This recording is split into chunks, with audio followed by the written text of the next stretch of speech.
دوستو یہ ویڈیو آپ نے خود نہیں چلائی بلکہ چلائی گئی ہے۔ جب اللہ اپنے کسی بندے سے محبت کرنا چاہتا ہے تو وہ کسی نہ کسی ذریعے سے کرتا ہے۔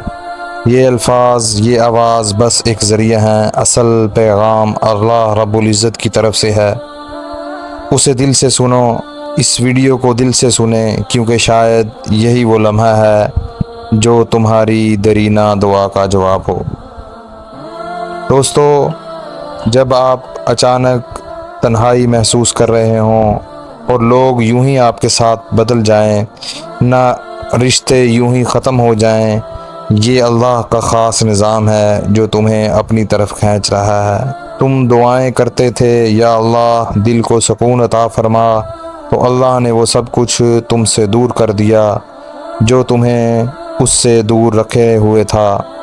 کچھ خوابوں کا ٹوٹ جانا، کچھ منصوبوں کا ناکام ہو جانا، کچھ لوگوں کا درد دور ہو جانا، یہ سب محض اتفاق نہیں بلکہ اللہ رب العزت تمہیں اپنی تنہائی میں بلا رہا ہے۔ دوستو، وہ جانتا ہے کہ سجدے میں بہنے والے آنسو کبھی ضائع نہیں ہوتے۔ کل تک تم خاموش تھے، زندگی رواں تھی، مگر اب وہی چیز تمہیں خوشی نہیں دے رہی جو پہلے تمہیں سکون دیتی تھی۔ یہ بے چینی اللہ کی طرف سے ہے، وہ تمہیں آہستہ آہستہ دنیا کی زنجیروں سے نکال رہا ہے۔ جب اللہ کسی بندے کو اپنے قریب کرنا چاہتا ہو تو دوستو، وہ اس کے دل میں ایک ایسی پیاس پیدا کرتا ہے جسے دنیا کی کوئی چیز بجھا نہیں سکتی۔ یہ پیاس صرف سجدوں کی ٹھنڈک سے بجھتی ہے، یہ بے چینی صرف اللہ کے ذکر سے سکون میں بدلتی ہے۔ اگر تمہیں بھی وہ بے چینی محسوس ہو رہی ہے جسے تم کسی کو بیان نہیں کر سکتے، تو دوستو آپ کو مبارک ہو، اللہ کی رحمت آپ پر خاموشی سے کام کر رہی ہے۔ اور تم خود کو کمزور محسوس کرنے لگے ہو تو سنو، جب ہر قدم پر رکاوٹیں آنے لگیں، جب دعائیں پوری ہونے کی بجائے زندگی مزید الجھنے لگے، تو یہ اس بات کی علامت ہے کہ اللہ تمہاری روحانی طاقت کو بڑھا رہا ہے۔ قرآن پاک میں آتا ہے کہ اور صبر کرو، اور تمہارا صبر اللہ ہی کی مدد سے ہے۔ صبر کمزوری نہیں، یہ وہ طاقت ہے دوستو جو صرف اللہ رب العزت اپنے خاص بندوں کے دلوں میں ڈال دیتے ہیں۔ اگر تم سوچتے ہو کہ تم کمزور ہو تو حقیقت یہ ہے کہ اللہ نے تمہیں چنا ہے۔ وہ تمہیں خاموشی سے مضبوط کر رہا ہے، جیسے لوہا آگ میں تپ کر مضبوط تلوار بنتا ہے، ویسے ہی تمہارا دل صبر کی آگ میں ڈھل رہا ہے تاکہ وہ ایمان کا ہتھیار بن جائے۔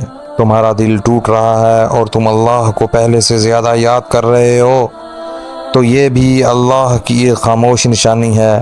لوگ سمجھتے ہیں کہ دل کمزور ہو گیا، مگر حقیقت دوستو یہ ہے کہ اللہ اس دل کو اپنی طرف کھینچ رہا ہوتا ہے۔ جیسا کہ احادیث میں آتا ہے کہ میں اپنے بندے کے گمان کے مطابق ہوں، جب وہ مجھے یاد کرتا ہے تو میں اس کے ساتھ ہوتا ہوں۔ دوستو، جب تم خاموشی سے دل کے درد کے ساتھ اللہ کو پکارتے ہو تو وہ صرف سنتا نہیں، وہ تمہارے قریب آتا ہے۔ اگر تمہارا دل آج بے قرار ہے، اگر آنکھیں رو کر کہتی ہیں یا اللہ اور کتنا آزمائے گا، تو جان لو دوستو، اللہ تمہیں توڑ کر نیا جوڑ بنا رہا ہے۔ تمہاری دعا، تمہاری آہ، تمہارے آنسو سب سنے جا رہے ہیں۔ اگر سب دروازے بند ہو جائیں پھر بھی ایک راہ نکل آئے تو سمجھ لو یہ اللہ کی خاموش محبت ہے۔ یا اللہ، جس نے یہ ویڈیو دیکھی، جس کا دل آج زخمی ہے، جس کے دل کو شفا دے دے، اس کے دل کو شفا دے دے، جس کی دعا رکی ہوئی ہے اس کا مقدر بدل دے، جس کا دل ٹوٹا ہوتا ہے اسے اپنی محبت سے جوڑ دے، اور جسے لگے کہ سب کچھ ختم ہو گیا ہے اسے اپنے لطف سے نیا آغاز عطا فرما۔ آمین یا رب العالمین۔ میرے چینل جہان دیدہ کو سبسکرائب کریں، لائک اور شیئر کریں۔ السلام علیکم۔